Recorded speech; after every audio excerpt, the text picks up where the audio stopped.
Bismillahirrahmanirrahim. Assalamualaikum warahmatullahi wabarakatuh. Alhamdulillahi rabbil alamin. Wassalatu wassalamu ala asyrafil anbiya wal mursalin Sayyidina Muhammadin wa ala alihi washabihi ajma'in. Amma ba'd. Baik ananda sekalian, hari ini kita dipertemukan kembali dalam proses pembelajaran e-learning MAN 1 Kota Makassar kelas 12 MIA. Pada pertemuan ini, pertemuan keempat, kita akan belajar bersama membahas materi 7 Asmaul Husna bagian kedua. Untuk itu, ananda sekalian silakan perhatikan dan simak baik-baik materi berikut ini.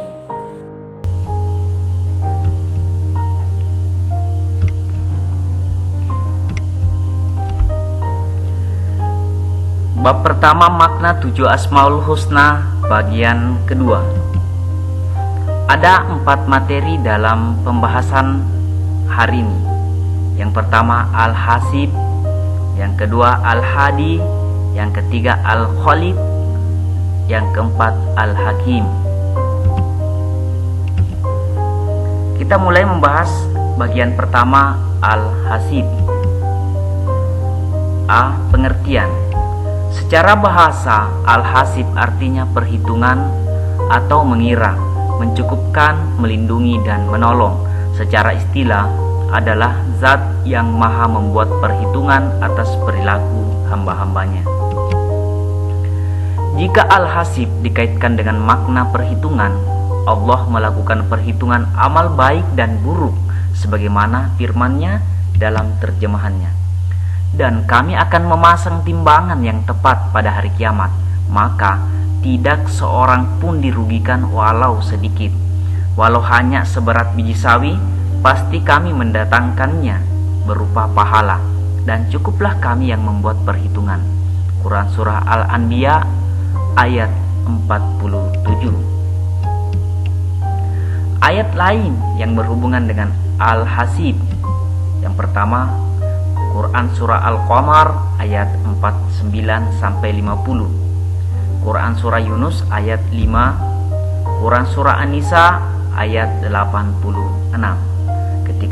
Ketiga ayat ini bisa dibaca baik di buku atau dalam kitab suci Al-Quran. B. Meneladani sifat Al-Hasib. Yang pertama, meyakini alam raya dalam perhitungan akurat. Apabila rajin mengamati benda-benda kosmos di angkasa, kita akan mendapati benda-benda itu bergerak stabil tanpa dipengaruhi faktor-faktor eksternal sejak jutaan tahun yang lalu. Dengan demikian, kita akan menyimpulkan bahwa ada sistem perhitungan yang amat kompleks atas benda-benda tersebut yang begitu alamiah, yaitu perhitungan yang diperlukan untuk menjalankan kosmos besar itu, yang tidak pernah bisa dijangkau oleh rasio manusia. Yang kedua, melakukan introspeksi diri. Sesuatu hal yang sangat penting kita lakukan adalah membuat catatan pribadi mengenai amal perbuatan yang kita lakukan setiap hari. Catatan itu berfungsi sebagai alat kontrol terhadap amal kita, sekaligus mengingatkan akan semua hal negatif yang terlanjur kita lakukan. Tujuannya adalah agar kita dapat segera menanggulanginya sehingga akan mengalami kemajuan pada langkah berikutnya. 3. Bersemangat melakukan kebaikan. Berlomba-lomba dalam melakukan kebaikan adalah salah satu akhlak terpuji yang apabila kita melaksanakannya akan mendapatkan pahala dari Allah Subhanahu wa ta'ala.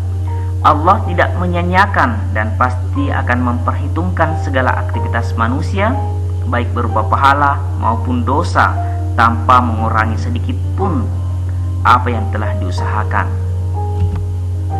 Keempat, tentram dengan rezeki Allah. Manusia yang meneladani sifat Al-Hasib akan merasakan tentram dan merasa cukup dengan apa yang Allah berikan kepadanya. Mereka selalu merasa tentram, tidak terusik oleh gangguan, dan tidak kecewa oleh kehilangan materi atau kesempatan karena selalu merasa cukup dengan Al-Hasib. Yang kedua, Al-Hadi. A. Pengertian. Kata Al-Hadi tampil terdepan memberi petunjuk dan menyampaikan lemah lembut. Dapat pula berarti memberi petunjuk, maksudnya adalah Allah Subhanahu wa Ta'ala yang menganugerahkan petunjuk atau hidayah kepada hamba-hambanya yang dikehendakinya sesuai dengan peranan makhluk dan tingkatannya.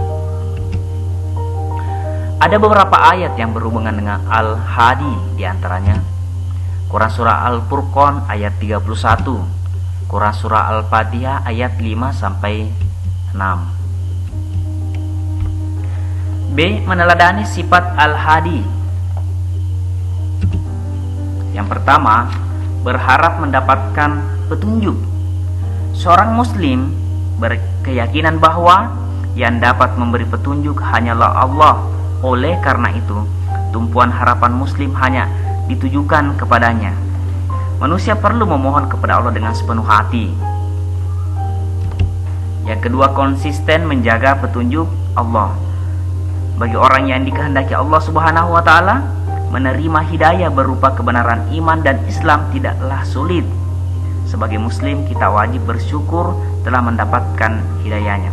Caranya adalah dengan tetap menjaga dan memelihara keimanan dan keislaman tersebut.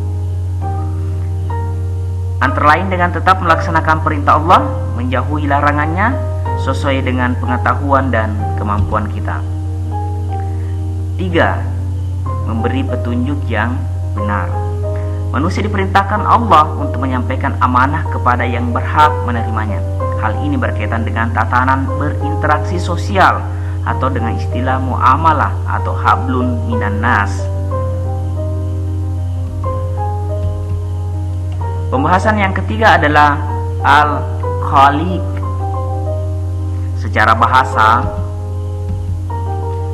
Al-Khaliq berasal dari kata khalq atau khalaqa, berarti mengukur atau memperluas, yang berarti menciptakan tanpa contoh sebelumnya.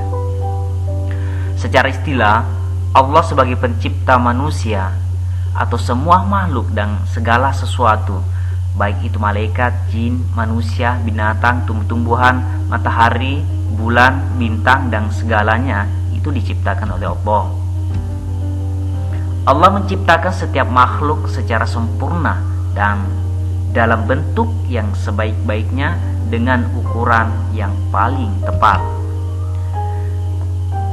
Terjemahan dalam Quran Surah As-Sajdah ayat 7, yang memperindah segala sesuatu yang Dia ciptakan dan yang memulai menciptakan manusia dari tanah. B. Meneladani sifat Al-Khaliq. 1. Mengembangkan kreativitas. Orang-orang yang kreatif biasanya memiliki rasa ingin tahu yang tinggi sehingga tidak segan-segan untuk terus belajar dan bertanya. Hal ini membuat orang-orang kreatif semakin cerdas dan berwawasan luas. Tidak heran jika orang-orang seperti ini menjadi lebih maju pola berpikirnya. Orang yang kreatif tidak mudah menyerah ketika kesulitan datang. Ia mampu menyelesaikan masalah dalam hidupnya dan tentu saja berpotensi tinggi dalam meraih kesuksesan. Yang kedua, melakukan aneka amal kebaikan. Amal soleh adalah bukti dari keimanan seseorang. Artinya, orang yang beriman kepada Allah Subhanahu wa Ta'ala harus membuktikan keimanannya dengan melakukan amal soleh.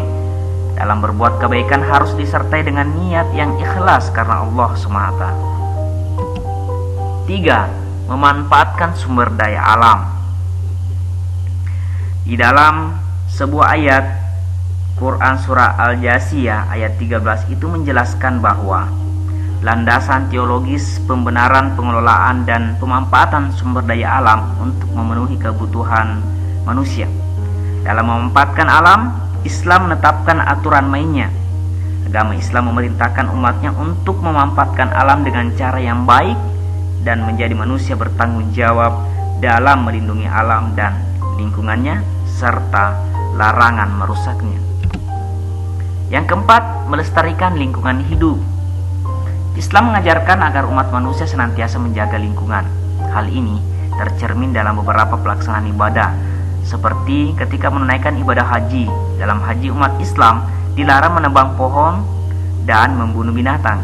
Apabila larangan tersebut dilanggar, maka ia akan mendapatkan dosa dan diharuskan membayar dam atau denda. Nah, materi yang terakhir adalah Al-Hakim. A. Pengertian. Al-Hakim artinya memiliki hikmah, sifat, perbuatan dan pengetahuan yang paling utama. Sebagai ulama atau sebagian ulama mengartikan Al-Hakim dengan pengertian bahwa Allah mengetahui kebenaran secara mutlak dan bertindak berdasarkan pengetahuan itu secara mutlak. Hikmah adalah karunia yang besar setelah ilmu. Allah berfirman, yang terjemahnya, Dia memberikan hikmah kepada siapa saja yang dikehendaki. Barang siapa yang diberi hikmah, sesungguhnya dia telah diberi kebaikan yang banyak, dan tidak ada yang dapat mengambil pelajaran kecuali orang-orang yang memiliki akal sehat. Quran Surah Al-Baqarah ayat 269. B. Meneladani sifat Al-Hakim. Yang pertama, berilmu pengetahuan. Islam sangat memperhatikan, menghormati dan menjunjung tinggi martabat ilmu dan orang yang memiliki ilmu. Allah akan meninggikan beberapa derajat orang-orang yang berilmu. Dalam ajaran Islam, mencari ilmu adalah kewajiban bagi setiap muslim. Yang kedua, berpikir untuk kemaslahatan. Muslim yang meneladani Allah sebagai Al-Hakim memiliki kesediaan untuk menyampaikan ilmunya kepada orang lain, memiliki tanggung jawab untuk memperbaiki masyarakat, serta terpanggil hatinya untuk menjadi pelopor terciptanya kemaslahatan dalam masyarakat. Yang ketiga, bersikap adil. Adil adalah menempatkan sesuatu pada tempatnya atau menggunakan sesuatu sesuai dengan kadarnya. Bersikap adil tidak saja dilakukan kepada orang lain, tetapi juga kepada diri sendiri. Berperilaku sesuai dengan ketentuan tanpa menyalahi aturan adalah salah satu bentuk keadilan pada diri sendiri. Disiplin menggunakan waktu, memperhatikan hak-hak jasmani dan rohani juga termasuk sikap adil. Yang keempat, bertindak profesional. Profesionalitas seorang biasanya ditandai dengan menawarkan jasa atau layanan sesuai dengan protokol dan peraturan dalam bidang yang dijalaninya, serta meminta gaji sebagai upah atas jasanya. Dalam pengertian lain, profesional dimaknai sebagai tingkah laku, suatu tujuan atau suatu rangkaian kualitas yang menandai atau melukiskan corak suatu profesi.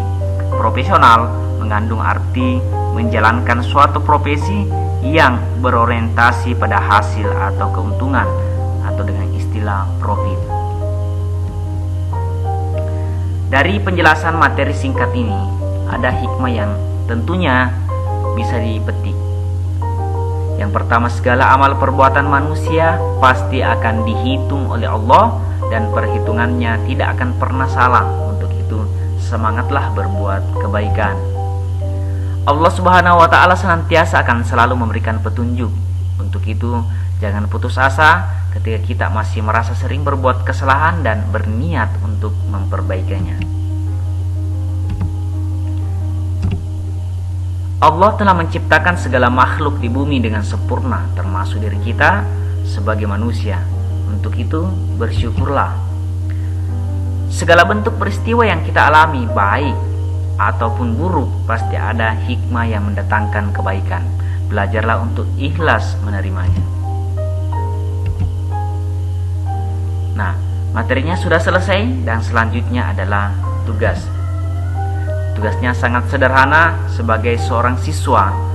Bagaimana cara meneladani salah satu Asmaul Husna, Al-Hasib, Al-Hadi, Al-Khaliq, dan Al-Hakim.